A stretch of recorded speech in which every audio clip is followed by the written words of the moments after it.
I'm Mary Pepino, and welcome to Fit for You, the show that teaches you how to live a healthier and more fit lifestyle. You probably wonder what I'm doing here with huge tires behind me, a set of golf clubs, a set of adjustable dumbbells.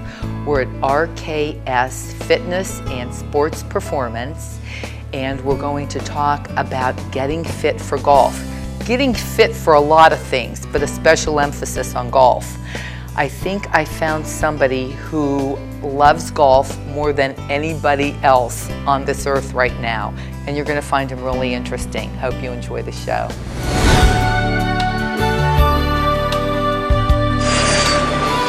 My father was the most passionate golfer I ever knew until I met Bob Serich. I think now, from most anyone I have ever met who is living and playing and enjoying, other than the pros, whom I know very few of them, I think you were the most passionate person about golf I have ever met. Thank you. It's amazing.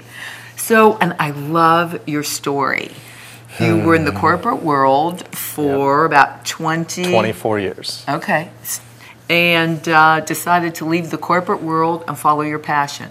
Yes. But we're going to take it back to when you were 14 years old, because that is really when you started to develop your methodology that has led to your training methodology for golf today. Yes. So when we were preparing for this interview, and by the way, we're standing because Bob doesn't like to sit, so I said, okay, we'll stand for the interview segment. So you take me back to when you were 14 years old, and you said you decided then that you had a goal and you had an idol. Tell me about it. My idol at the time was Dr. J. And tell our viewers who Dr. J is. Dr. J, Julius Erving, basketball player, ended his career with the Philadelphia 76ers. Anybody who knows anything about basketball knows Dr. J. Creative dunks, highlight reels, all that kind of stuff.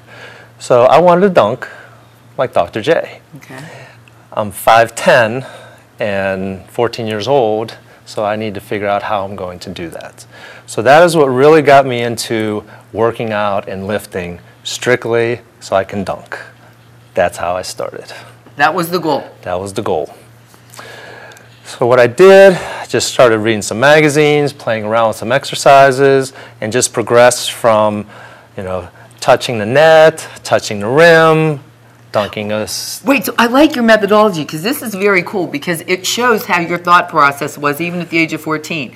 So you read and created a methodology that had 4 components to it before you actually got the basketball and were able to dunk the basketball through the hoop. So it started out with you touching the rim. Got to touch the rim. Then you got to dunk a tennis ball. So what did you do? You took a tennis ball and... Just once I could touch the rim, I had to see if I can dunk a tennis ball. Now, when you say touch the rim, you were jumping up and touching the rim. Yeah, just touching it. Then you go to grabbing it, and then you go to dunking tennis balls, then you go to dunking volleyballs, and then basketball is the next step. Once you get the basketball, then you can start getting creative with the kinds of dunks that you can do. But that is what drove me to start exercising. And those exercises were at the time in preparation for dunking. What type of exercises were you doing? A lot of squatting, deadlifting, a lot of heavy type things, all lower body. And we're going to focus today when we demo the exercises later on golf, but I think it's really important too that the viewers understand if it's basketball, if it's football, if it's golf, whether you're a female, whether you're a male, it could be hockey, it could be trying to get stronger to do your day-to-day activity. Maybe you're just, getting a little bit older. Maybe you don't have good balance. Maybe you've had health issues. Your methodology, you have learned and studied to adapt your methodology to whatever the person's goal is, correct? Correct. And I want to touch upon, before we get into from 14 dunking to 16, which was your next goal, when you talk about lower body work, that was really important. People think of basketball and they don't think about the lower body, right? They usually think of the upper body. Well, they think a little bit about both, but they think a lot about speed, some agility. I was more power. I wanted to jump higher. I needed power. That's all I cared about was power. Everything else came. I was a baseball player. I was athletic. I was 14. I didn't know anything. All I knew is I needed to get up higher. And I did whatever I had to do that. So that was goal number one, and you number very one. successfully achieved it. Now you're 16 years old. So now Arnold Schwarzenegger's the big idol. Everybody wanted to be Arnold when you were a kid. So now the goal is now, how do I get more muscular? How do I get bigger? So that was my next goal. Still continue with my first one, get better at that, but now I'm doing full body type things. But now I'm looking for the beach body, okay? So that whole process, in my mind, has never really ended because I felt I never attained what I wanted to attain. And I think that's something that people need to think about. There is no end in my mind. It's a lifestyle. It's something you're going to pursue the rest of your life. There is no one day where you look in the mirror and say, I did it. Because you're always trying to improve. There's always going to be something that you want to improve upon. Oh, and see, I think that is such an important message that people don't get, because that you set your goal, like you said, then you achieve that goal. It was dunking, I dunked. I want to, and we're going to talk about how you went from, I think it was 155 pounds? 155 when I graduated. High school. Added 45 pounds of lean muscle mass. Yes. Over what period of time? 12 years? 12 years. Okay. So I was the type of person that had problems gaining weight. A lot of people have the opposite problem. It's still a challenge. It's still something that we have had to set our goals to attain. So I understand when people don't get things very easily. Even though I wasn't heavy, I couldn't get to where I wanted to be for over a decade. And you know, people think, oh, well, what's so hard about that? Because you can eat whatever you want. No, because to gain 45 pounds of lean muscle mass isn't eat whatever you want. No.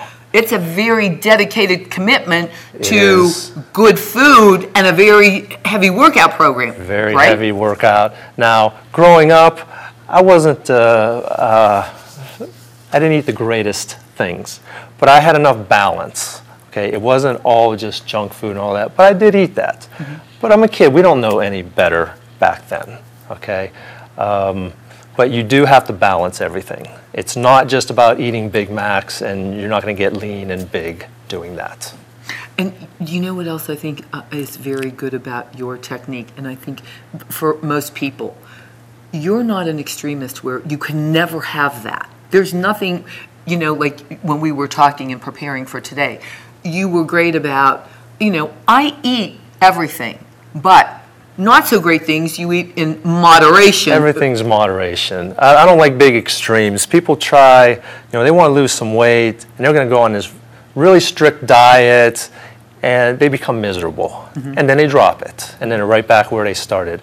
I like to take small steps. I like to get momentum. So, you know, the example I use with you, if you're drinking 5 cans of pop a day, I want to get to 4, and then I want to get to 3, and 2, and 1. I don't want to go from 5 to 0, because you're going to hate me and you're going to hate yourself going through that. By the way, so they know, that's an example we talked about. I don't drink pop, so, but I loved your example of like, because I said, give me an example of how you would start a client, you know, when you talk about moderation. Yeah, I'm looking to get, you know, they're going to tell me what they eat, what they drink, and we start with a normal week. And we look at what's the worst thing they do. And then we're going to attack that worst thing. And we're going to get a good habit going, and we're going to control that now. Doesn't mean they can't have a pop here and there if that's, you know, their weakness. But, you know, we're just looking to attack one thing at a time, get some momentum, so now they have a better habit. They replace that pop with something else. And now what's the next thing that we have to attack? And sometimes we attack 2 or 3, but it all depends on the person. Most people can't go from this extreme to this extreme. I want them to just gradually keep moving towards their goal. Great example too you gave was talking about someone, I want to lose, I'm getting married in a month, or I'm going to an event in a month, I want to lose 30 pounds in a month. And your comment was? You know, it's very unrealistic. It's very hard to do that healthily. You can do that. You can do that, but at what risk and what cost? What I like people to do is set realistic goals. Okay, if you have a wedding, when did you know about that wedding? Or you have a reunion, you know about that reunion a year ago. Start then. Don't start in 30 days. We're too much of a society where we want that instant gratification. We're going to take a pill, we're going to do this, we're going to do shake or weight, whatever, and we're going to get our goal. It doesn't happen that way. If you talk to people who have achieved things, whether it's how they look, how they feel, how they perform, nobody did that in a month. Mm-hmm. It's a long-term process. It's their life. That's what they're putting into. And people need to understand that. And I love the fact that, like you say, when you start a journey, when you start this journey, for example, of walking into your studio, you're starting a journey, and you don't have to be thinking about it, but you as the leader of the trainer, the leader, you're thinking, okay, I'm going to start them here, but this is a journey that's going to go on hopefully for months, the rest of their years, and then become a part of absolutely. It's the rest of their life at some level. It doesn't mean, if you need to lose a lot of weight, once we get you going, it's going to get very intense. Mm-hmm. That doesn't mean you have to do that the next 20 years of your life. You're going to get into some kind of maintenance period once you get closer to your goal. Mm-hmm. People just need to get over that hump and keep a consistent routine going.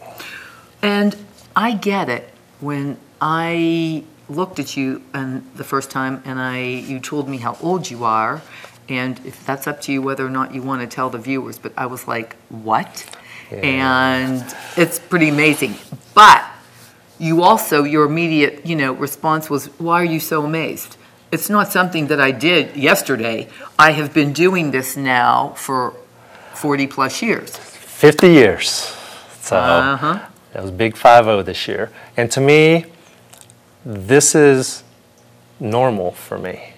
And I don't understand how people, they get caught up in so many things and they just let themselves go. It's not healthy for them. It doesn't really matter what you look like, but you need to be healthy. Mm-hmm. There's a lot of things to enjoy out there. You just want to be able to do that. Mm-hmm.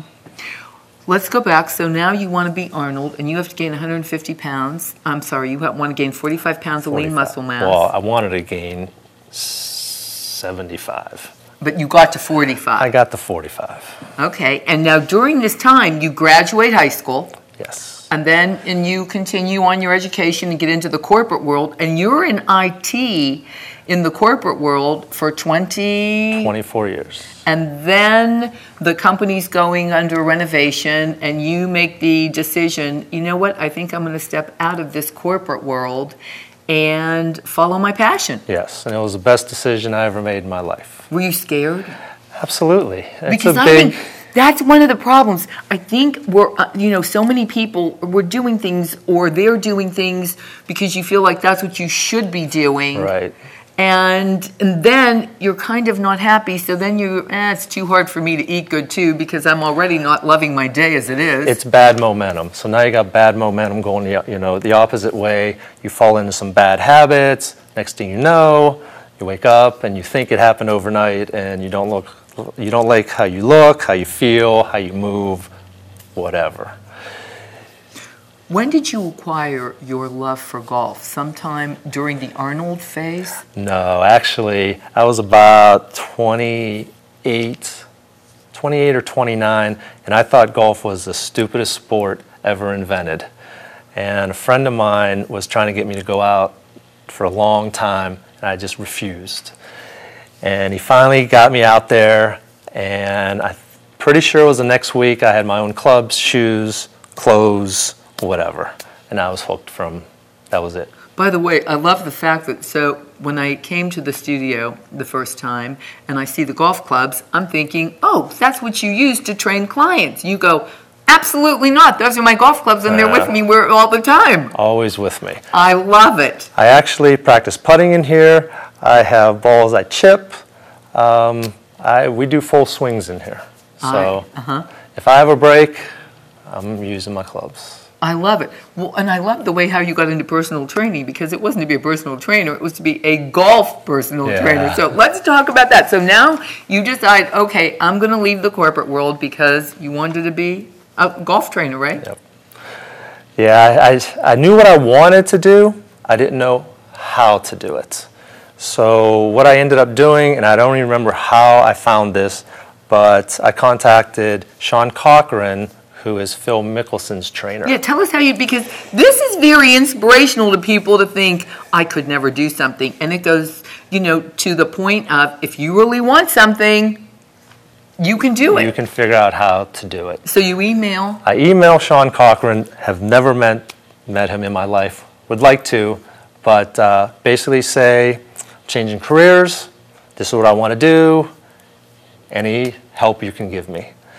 And didn't expect anything, to tell you the truth, but responded to my email within a few days, told me the steps to take, get your certified personal training, get TPI certified, and just move on from there. Okay, now personal training, because TPI certified is the Titleist Performance Institute. Correct. And that, I would say, is the leader of golf personal training, Yes. correct? Yes. And we're going to talk about that in a minute, but you had to get personal training certification in order to then qualify for level 1 of TPI certification, Yes. right? Yes. Okay, so you get your National Strength and Conditioning Association Yes. personal training, but by the way, it's a very difficult certification to obtain, and I think you kind of breezed through it, if I remember. You know, I don't know if I breezed through it, but I did what I needed to do. And it is very recognized out in the world, and a lot of the people that I follow now, they are certified through that. So it is a very strong certification. And now you've got your certification, you've been golfing for quite some time, you've lived a very fit lifestyle, right? Mm-hmm. Pretty much. Okay, now you decide you're going to do level 1 of TPI, and where do you have to go for that? I have to go to Charlotte for that. That's the closest I could get. I like to drive whenever possible. So I go to Charlotte. You're in a room full of... I'm in a big room, and level 1 is a mixture of everybody. There's fitness guys, there's doctors and chiropractors, there's golf pros, swing guys, and we're all in there together. But the thing that kind of... You got the shock of your life. Yeah, a little bit. They start taking us through some of their testings and, you know, to show limitations of the body and some exercises. And we have all these fitness guys and girls, a lot of ego in the room at the time, and they take us through these things, and we stink. We literally stink. And it was a wake-up call of how bad I moved. I've looked one way, I move a different way. So that's what got me, I changed all my workouts now are geared towards movements, not looks. And that's why you're so effective, I think, and I want to start training with you once a week, because I'm one of those people too that I'm ready for a bit of a change. But my workouts are much more structured. It's not the overall body, and I guarantee you when we get into the fitness segment, there are going to be movements I can't do, because it's going to be much like probably what happened with you when you went down to get certified on level 1. You'll get a little bit of a wake-up call, but that's a good thing. Absolutely, and I welcome the challenge. I'm not like, I can't believe I can't do this. That's the way to think about it. It's a challenge. That's all it is. It's a challenge. You're when a client comes in, you're very adamant about talking about the very first step. What's first step to you? First step is your mind. Your mind has to be in the right spot. We need to find out why you're here, what's driving you. Is that a good thing to drive you? What has caused you to become what you've become? If you walk through the door and you're 100 pounds overweight, we need to figure out why. Not just because you are that. There's a reason why that happened to you, and we need to identify that so we can work on that. Otherwise, you'll never stick with it. You'll never progress through it until you have that understanding in your mind. And that is critical, and that's a very unique approach, because so many people are focused on just eat this food and do this activity and lose. They don't think about why, and then even if they achieve part of their goal, 6 months or a year later, they're already back to where they started from, or going back to where they started from. Right, and they're not happy yet. Until you deal with whatever that is, you're not going to be happy. And the happier you are, the more likely you are to reach your goals, I feel. Mm-hmm. So. And that comes over time with working with you. Absolutely. You know, you're not going to come in here and pour your heart out, but no. You're going to try you to have figure to have that out. confidence in me. There's got to be a good rapport. You got to be comfortable. And most of my sessions are private. There's nobody else here. You don't have to worry about somebody listening to anything. It's. Now, if people do want to come, if you want to come, because, and I know you're big on it, as am I, the buddy system. Love the buddy system. I like support groups, okay? And whether that's one person, a family, a group of people, the more the better. But you need somebody to help support you. I'm going to support you, but it's nice to have a friend or a family member who will assist you out in the world. I'm only going to see somebody a few hours a week. You're going to need some help with the rest of the time. Mm-hmm. So. And it's critical. And so my point of where I was going with that too is, so people can come in here as a group of maybe 2 or 3 or 4, Absolutely. right? And you can train them as a group. Yes, and now right now when I do these groups, it's your group. You come to me and say, you know, I got a couple friends, we want to do this. It's still your private little group. You're not walking into, who's all these other people here? Mm-hmm. Now, I will be offering some classes down the road, but at this point, I like things to be very private so we can help you attain your goals. And without getting into the specifics, I think your training, personal training, is extremely affordable. So I don't want anyone to be intimidated. You know, we're going to tell people where to come and the number to call, Okay. but it's very important that they talk directly to you, because I think it's for, I know what that type of training is in bigger cities around the country, and it's extremely affordable, and the results, you know, are priceless. Yes, we just got to get you over that little hurdle and get you going in the right direction. So now you get level 1 certification. You finally accomplished that, correct? Correct. And then you go on to? Following year, I wanted to pursue it as far as I could do it. So following year, I went level 2, which was out in California. San Diego. San Diego, Oceanside area. Beautiful place out there, by the way. That focused a little bit more on power, those types of things, where level 1 was more very basic, which was very humbling. So I get that certification, and now I could add that to what I'm already doing with clients, okay? And the next goal is level 3. I do that about 1.5-ish years later. So now level 3, that's as far as you can go with their levels, but you can always continue to learn through them. You can always go back to those different seminars and that, because they're always changing it and enhancing it. I like that, because when I said to you, now where do you go from here? And you go, I will go back and repeat some of the things I've done, because techniques change. Yeah, everything evolves. Everything's a progression. My level 1 is different than their level 1 now. All my levels are different. You have to keep progressing. I think in health and fitness, that's probably one of the most dynamic fields. You know, I think technology may be the most dynamic, but health and fitness isn't, you know, medicine and then health and fitness isn't too far behind, because health and fitness is constantly finding different ways, better ways. I know when I started teaching aerobics, God, back in the late 80s, as I date myself, our warm-ups are so different.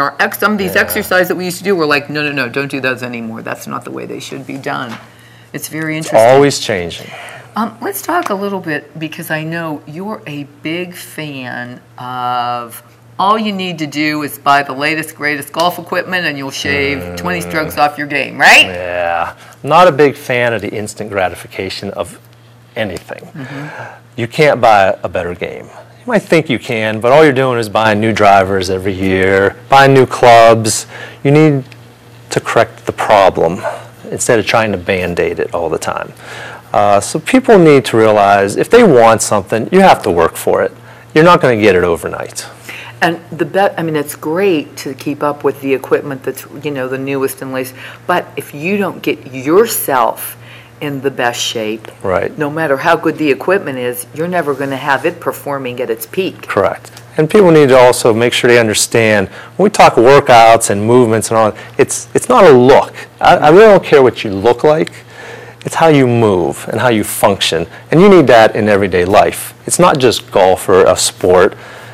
Your life will be better if you move and feel better. And one more thing I want people to recognize.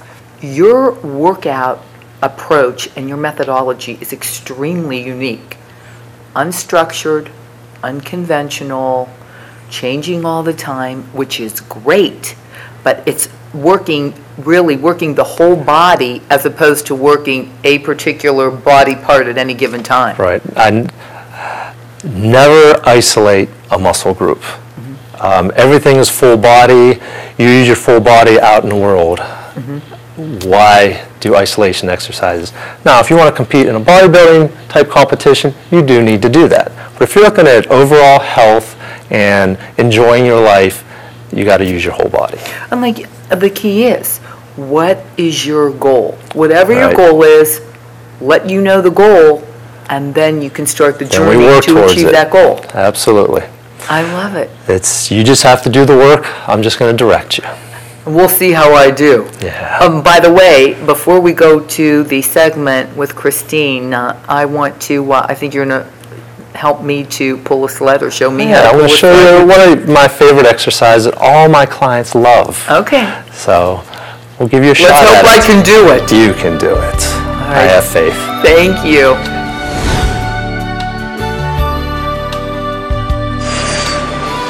Okay, so you're going to show me how to pull a sled. Yes. Okay, so what do I do? What we're going to do is I want you to get into a nice athletic position. Knees are bent. Can I lean forward a little bit or A no? little bit. I want you to think athletic, okay? Okay, I'm going to hold this Core tight. engaged, Okay. glutes engaged. I'm going to put this rope under your armpit. Okay. And basically what you're going to do, just breathe, never let off your abs, and just pull it down.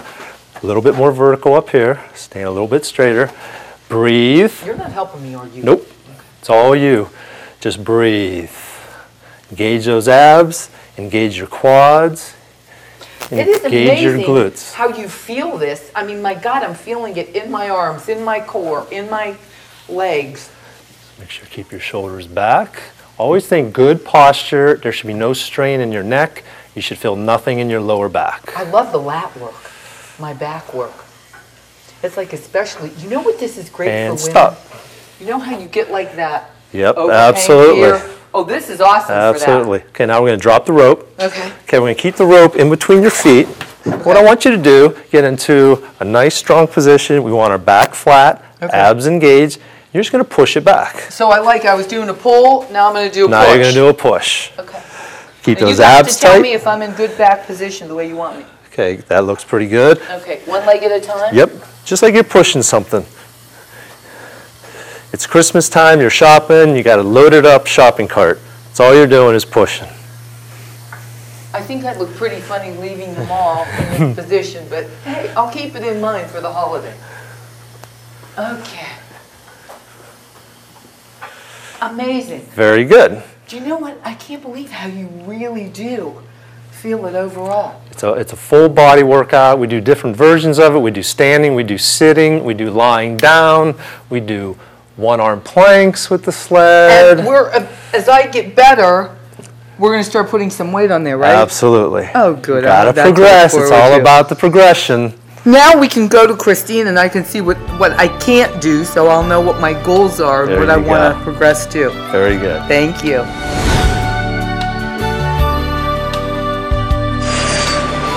Okay, now we're going to get down to business and show the exercises that really make a difference. And I'm so excited to be joined by Christina Cooper, who I find out that you were going to be our little model. I know your family for many years, grandparents, parents.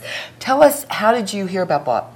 I heard about Bob about 4 years ago when I wanted to start training harder for golf and get stronger.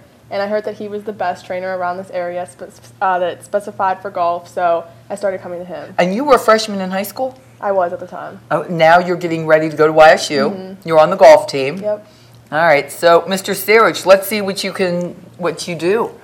Okay, so what I'm going to do is I'd like to kind of take you through a little bit about maybe show some comparisons on, say, how somebody like Christina would move compared to the average golfer, so they can kind of understand that they're never going to be her, but they need to be somewhere closer to her. Is that something we can do? Absolutely. Okay. And I'm going to relate this a little bit to what we talked about earlier when you talk about when you became certified level 1, Okay. that you were surprised you couldn't do the movement. So Okay. it's all about being able to move Okay. and move to make a better golf swing. All right, it's a lot about movements and the balance and stuff like that. So, okay. Okay. Okay. Go ahead. Okay. So one of the things we always have to make sure with really everybody, but golfers and athletes, they need this, they need balance. And a lot of people don't understand, they don't work on balance. So a very basic balance technique is I would have her do a one-legged squat, or one-legged deadlift, I'm sorry. So Christina, if you want to face the mirror, no weight, just give me about 5 reps. Now what we're doing here is we're trying to get, it's a hip movement, it's a glute movement, it's a core movement. Now we're trying to keep our posture while we're doing this. So what she's doing is she needs to be able to stabilize this side of her body so this side of her body can move. Okay? That's a really hard movement. It is a hard movement. Now Christina's really good at it. Now what we would do from here is we would start loading this. So she does these with kettlebells in her hand. She might do this with a band, or we may do it on the Bosu ball to make the balance even harder. Now, when you say band around her ankles? Just some kind of resistance, just some way. What I like to do is, she's on one leg, I want to do something that throws her off, that makes her have to stabilize more. Because if you can't stabilize standing there, how are you going to stabilize swinging 90 miles an hour, 100 miles an hour, that kind of thing? Quick question too. For example, I know every single workout's different. What I like to do is, I like to use a variety. I'm more about the movement and the muscle rather than the exercise. So for her glutes, she might do standard deadlifts, or sumo deadlifts, or one-legged deadlifts, or one-legged squats. There's a multitude of exercises. So it's not like she does those, 4 times a month or anything like that. We're going to work her glutes every single time she comes in here in some way. So that's what I do. It's a full body every single time. It's just different variations of exercise. And I'm assuming if somebody can't, for example, you say, here's the goal. I want you to be able to, I don't even know if I can do this, to tell you the truth. So it's very hard for me. And balance is my worst. And as you can see, this is something, and now, I do a lot of quad work, and this is really hard for me. This is butt. This isn't really quad. This is more butt. And a lot of people have trouble. You really need to be firing your glute more than your quad. Your quad is working. Your calves are working. Your ankles are working. I mean, there's a lot of things going on here, but we're trying to work that glute. So for somebody like me that is having a really hard time, I'm assuming you would give me a variety of exercises, but then in the meantime, you're going to be checking me periodically to say, let's see if you can do it better. Yes, and what I always do is I'm going to start you on a basic of a movement and see where your baseline is. And whatever that is, that's going to be your homework. Because what I expect from my clients is to keep improving more than just coming here. During the golf season, Christina has tournaments, she's traveling. She can't come in here on a regular basis. I need her doing things at home or wherever so we can keep progressing with our workouts. So all my clients get homework. Now whether they do it or not is up to them. I love it. So I would start you off with a basic one-legged balancing thing, and I would want you to improve it. So next time I saw you, if I saw you once a week, next week, that should be better. You are going to start seeing me once a week, so keep in mind. Good. That's where I'd we can enjoy start. that. Oh, I'll be here. I'm starting. Right, oh, yeah. Good. We're going to go to the next exercise, but before we do, I want you to touch upon the multi-dimensional factor that we talked a little bit about when we were talking. The golf is a multi-dimensional sport. It's not just you use one muscle or one body part. So it's important to you, and what I love about your training technique is it's multi-dimensional. It's working the whole body, correct? Correct. There's no isolation movements in the golf swing. You're using from your feet all the way up. And you need to be able to have your body work in conjunction with itself to do that in the best way possible. Too many people do isolation type exercises, more of like a bodybuilding type exercise. Well, you don't curl anywhere in your golf swing. You don't do so many of those things. So it's not that those exercises are not good.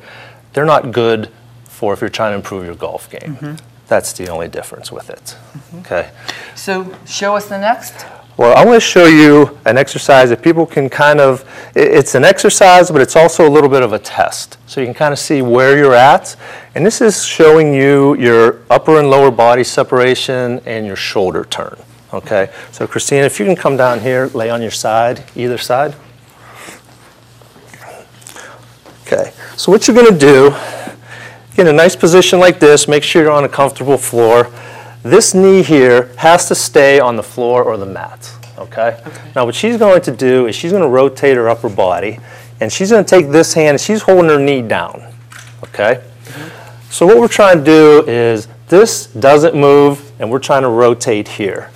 Now we would do this, we could rep this out, we could do this as a stretch, but what we're trying to do is get this shoulder turn as long as possible.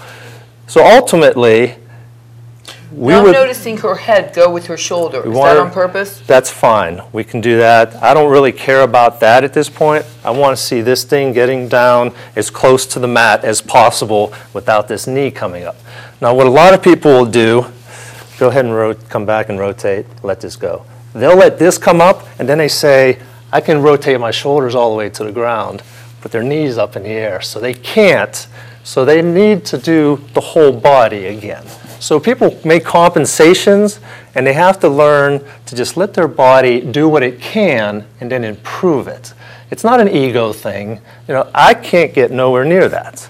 See, and that's important with you here talking, because when I was watching her, like you're saying, when you're demoing it, it doesn't look hard, but what you're pointing out is trying to keep the right position, hold that knee down. Now we take it from becoming not so difficult to almost impossible until you work up to it a little bit. Right, right. But ultimately, that's what you want to be able to do, is get this shoulder to the ground. If you were to see Adam Scott do this, he's flat. Okay. Now, is her shoulder to the ground? It's close. Okay. Again, nobody's perfect in everything. Some people have certain strengths. We all have certain weaknesses. But this at least gives you an idea. I like to have people try this at home to see where they are. A lot of people are going to be there. So that's going to be their shoulder turn. Well, there's a big difference between those. Keep that knee down. So she can generate more club head speed. You're good. She gets more width in her golf swing because she can move that way. Okay. What a lot of people will do is during their swing, they try to get the club to parallel or pass it. Well, all they're doing is doing a compensation and letting it look like it's good, but all of this is no good. So you have to keep things in control. Okay. Interesting. Next, I'm assuming we eventually work both sides when we would always work both sides, and that's another mistake a lot of people make is if you're a right-handed golfer, everything's so right-sided dominant. We do a lot of things the opposite way, because what you do is create imbalances in your body. So your right side gets so strong, left side doesn't keep up with it, and eventually you have back problems, hip problems, shoulder problems, all of that happens. But people don't understand that. If you were to look into a lot of the pros, a lot of them do two sports, or they can play golf both ways. Tiger Woods is supposed to be left-handed and he golfs right-handed. Phil Mickelson's right-handed and golfs left-handed. Some play hockey one way and golf another way. So they're using those muscles both ways. And that's why they're so strong. They may not look it. I mean, you look at Christina and she doesn't look like a whole lot. She hits the ball a long way. She's got really good power. It's just because her body moves as well as it can. Yep. Yeah. Well, and that's another myth I think so many people think about with golf. It's not about your size. No. It's about your agility and your ability. Correct. Now, size can help you. You look at long drive guys, some of them are really big and they're really strong, but they have all of that flexibility and mobility also. They don't move like a traditional bodybuilder or something. Not that some of those bodybuilders aren't flexible, but they just move differently. You know, they move for their sports. Okay. Next. I do want you to show a squat too, because I know you're very big on lower body movement, with which a lot of golfers don't think is important, and you told me is extremely important. Lower body is very important. One of the problems, though, with the squat is a lot of people can't do a squat. At this point in my life, I used to squat 500 pounds. Now I can't even squat because I injured myself, so now I have limitations. So I can't do a basic squat like I used to. But there's a multitude of ways to do squats, okay? So one of the things that is really good and I like to focus on is we like to do things staggered, one-legged, you can look in the mirror. That kind of thing. So, for instance, Christina does do variations of squats. With a bar, with weight? Well, she does do weight. I never load her back, okay? I've never put weight on her back. She can't do that. It's not worth the risk to her for me to do that. We do other... And I was just going to say, we're finding out, even in the fitness world in general, that's not the best way to be doing a squat, and is one of the most dangerous ways. It is if you can't do it correctly. If you can do it correctly and you got, your core is very strong, you have good mobility in your shoulders and upper back, it's a great exercise. But if you're doing it wrong, it's going to hurt you, and the squat gets a bad name because of that. Mm-hmm. The exercise is fine. It's the people doing it incorrectly that make it bad. Okay? So give us a variation. Okay, I like to do split squat, lunges, reverse lunges. Okay, those type of things. So, Christina, just give me just a step out lunge. Just give me a couple of those. Make sure that knee stays in a good position. And that's good. And I want people to notice what you're looking for, Bob. Her posture is excellent when she's going down, and that's hard to do. Yeah, we always have to look at postures, make sure knees are in good positions, make sure everything's in a good position. It doesn't mean that she does every single rep perfect. That's why I'm here to help her and cue her and make sure she stays where she's supposed to stay. Now, that's just a regular lunge. I like to combine things because in that variation, she can lunge very well. We did nothing with her upper body during that, okay? So one of the things I like to do with my golfers is we're going to add a twist to that lunge. I want you to go into the lunge and stop, rotate, come back up. Just do one more of those. And come back up. So what's happening here, you can relax a second. We're getting the effect of the lower body working. We're holding it in a position like this, so now we have to stabilize, and now we're adding rotation to it. So her whole body's working. The shoulders are working, her arms are working, her core, hips, butt, calves, everything is happening with that exercise. Okay, so these are the type of exercises I like to do, very multi-movement, big tight movements, I call them. Now, when she's doing that, will you ever do so many to the left and so many to the right? Always. Everything's always the same, both sides. Sometimes we'll even throw in a little bit more from the left side to try to balance that out a little bit, because the right side, she rotates so much this way. So we might do a few extra in her workouts the opposite way. Do you have her doing anything specifically for strength, what I think of as resistance training? Well, all of this is resistance. Here, let me give you an example. Can you do a lunge? I can do a lunge. Okay, get into a position for a lunge. You want to do one? Do one. Yeah, I can do one. All right. Now, here's what I want you to tell me. Okay. I want you to hold this. Okay. Under or overhand? Overhand. Okay. Don't let it twist you. Okay. And try to go into a lunge and see if you can rotate. So what you're going to do is you're going to go out with your left leg into the lunge and rotate to the left. Okay? Oh, geez. Okay. Oh, big difference. Wait. I can't go. Okay, so go down. And while I'm down, rotate. Yeah, well, see, this knee's in a bad spot, so come up.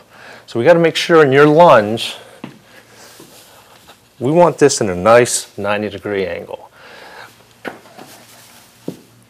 It's got to stay back here.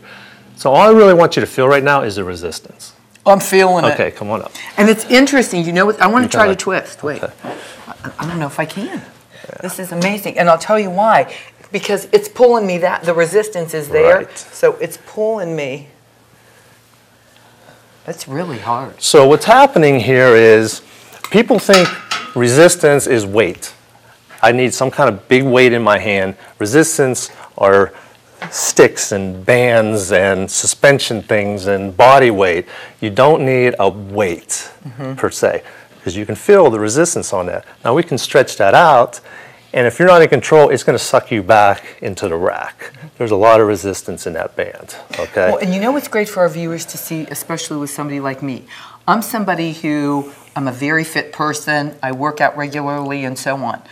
When you start something new, when you start looking at this unstructured, multi-dimensional type of training, I am starting out as a beginner. There's a lot of things I can't do, and we'll be setting goals of things to achieve. Yes, and your body will adapt fairly quickly to those things. But in the beginning, it takes a little shot to your ego, because a lot of people think, well, I do all this and I do all this, and then I get them into these positions, they're like, they can't do it. So the ego's got to go out the door. Absolutely. It's all about making sure the body is functioning the best that we can make it function. And you know, I try to tell people, don't look at it as, I can't do that. Look at it as, hey, I found a challenge. Now I can set a new goal. Right. Now that we're on the stability ball, and for our viewers, you have no idea how difficult this is. This is very difficult. Christina can make things look really easy. And the reason we do this is I'm trying to work her balance, I'm trying to work her core, okay? And again, her whole body is working, her feet are working, everything's working. And until you get into this position, you don't know how hard you're working. So once I get a client that's good at this, can get on the ball very safely and is in control, we're gonna start making changes to it.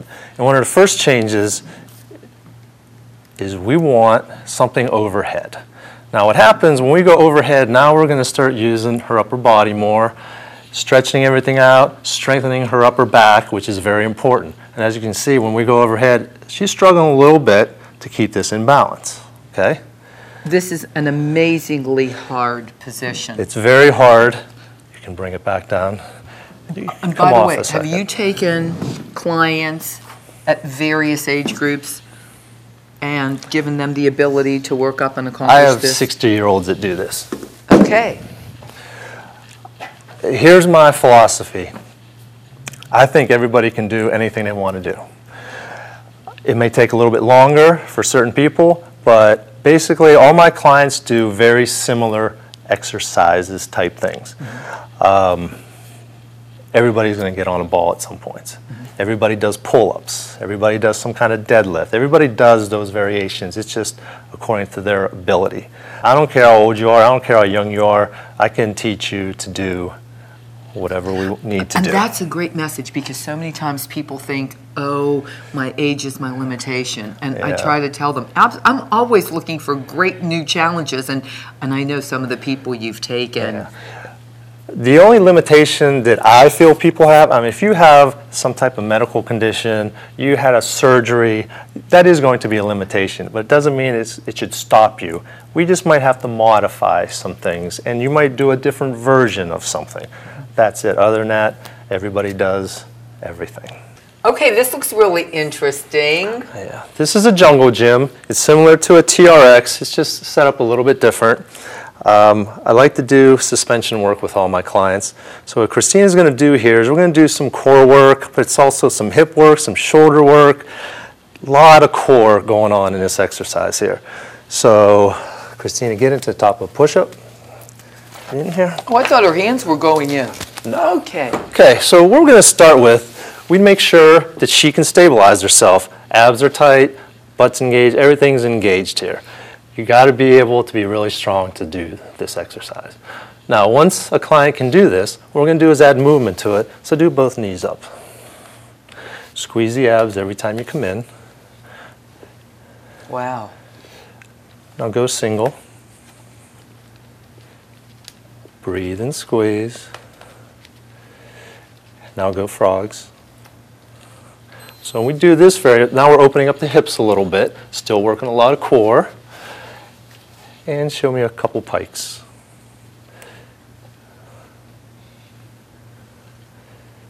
Amazing. And relax and come down. So what's happening in that exercise, again, it might look easy when you see somebody do it until you try it. If your core is weak, you cannot do that exercise. Can I try it? Absolutely. I want to try. because I think I have a pretty good core, but I don't know if I can do it. Okay, so put your head down just like you're doing a plank. Make sure this comes up a little bit. Raise your neck just like look right down here, my hand. Okay, squeeze your abs, so this should be nice and tight. Okay, now see if you can bring your knees up too. One at a time is good. You can do both knees together. Try to maintain your posture. Am I? I can't. You're looks watching good. it, so you can tell how my good. posture is. Squeeze your abs. You should be feeling this in your shoulders, your arms. Oh, yeah. That looks really good. Okay. It's funny how, you know, and I do a lot of Pilates work, and I do some core work, so it's interesting. Balance is terrible for me, but this one I was okay. That was really good. Now what we would do with Christina is, again, she's really good at this. I would add a little bit more instability to her version of this. So she would do it with her hands on the Bosu ball. So she would do those same exercises, but now her upper body has instability. So now she has to engage her abs even more. So it's all about getting her to control her body. That's really everything. If you can control your body, everything else works much better. I love it. Okay. Next. Want to do the Bosu? Well, the Bosu, what I would have her do is she does like one-legged things on here. I would have her do the deadlift on there. That's really all I use it for her, other than this right now. Okay, now when you say the deadlift. The one-legged deadlift. So she would do this movement on the Bosu ball. Now what's happening here is she's working those same muscles she did with the standard deadlift, but now we have instability, so everything is intensified. Again, she's making it look really easy. Again, we would add resistance to this, kettlebell, dumbbell, whatever I decide to do. That's amazing. But, I mean, that's a great goal. And like you said, you've got people in their 60s that you've, you know, taken absolutely to this point. And one of the things that's so good, we all need balance, but as we get older, you know, we really need to make sure our balance is well. We don't want to fall, you know, we don't want to break a hip. Well, you know, you're talking about something because, you know, our focus right now is golf, and that's great. But in working out with you, Christina. Thank she's you. amazing. In working out with you, I think that's another great important point for the viewers. Balance is critical as we get older. And you can take someone who's even in their 70s that is having a really difficult time, and over a relatively reasonable period of time working out with you can absolutely change their balance to where they are just it's wherever they want to take going, and yeah. If you want to stand on that stability ball, I have clients that stand on that stability ball. But it's very safe the way we do it. Nobody jumps on that ball. Nobody gets hurt doing that. So many people, they see things on YouTube or whatever, we don't want that. Well, and you understand too, in order to stand on the stability ball, we have to do this first, then this. Everything's a progression. And that's one of the things that I don't like. People, they want to do fancy exercises. Well, you have to be able to do the basics before you can do the fancy exercises. So I hope your viewers understand that. Because that's when you get hurt, trying to do things that you're not ready for yet. Yes. Not that you can't do it, but just not yet. Do you do a warm-up before you start? All my clients warm up. We do dynamic stretching movements. All we're trying to do is get our hips moving, get blood flowing, warm up the body. I love it. Well, and you know another amazing thing about, because there are so many people that tell me, I hate cardio, I hate the treadmill, I hate the elliptical, I hate the bike, I hate running, I don't even want to. You can give them a complete full body workout and get them to their goal without it. That's good, Kristen. Yes, one of the things, what I like to do with my clients is balance everything out. They're going to get their heart rates up. They're going to do strength exercises. They're going to do mobility exercises. They're going to do flexibility exercises. I just turn them all into big, tight movements and not single things as much as I can. So for instance, something that I would do with this hurdle is you would have to do a press with a reverse lunge into the hurdle and back and forth with that. So your heart rate's going to get jacked up really high when you're doing it, but you're also doing resistance work at the same time. You're not going to do that for very long. It's going to gas you out, but you get a lot of benefit from it. When your clients, when they're done, do you have any type of a closing that you know, like to take it down a little bit? Or? We just kind of tone it down a little bit. We don't go through, okay, here's now, you're done with the workout, we're doing this. We just kind of tone it down, that's all. Okay. So. Christina, I just want to say thank you, thank you. You've been absolutely fabulous. And Christina Cooper, YSU golf team, you're starting in a couple weeks? Okay, I know your handicap, as you shared with us, is a 2. Are we going to be playing scratch golf, do you think? Hopefully. Hope that's the goal. Bob, you've been fabulous. Thank you so much. I look so forward to my challenges now of working out with you once a week. You have to keep your viewers updated on how that goes. I will. We'll probably be doing another show here to say, okay, Mary couldn't do this before, and now here's how far she came. That sounds great. All right, thank you. And to all of you watching, I hope you enjoyed the show. I hope you will join Bob and shave a couple strokes off your game for the golfers out there. For those of you in other sports, especially kids getting involved in school sports, to seniors involved in whatever activity you enjoy or just getting around in your day-to-day activities, it's amazing what you can accomplish here. Thank you for watching. I'm Mary Pepino, and this is Fit for You.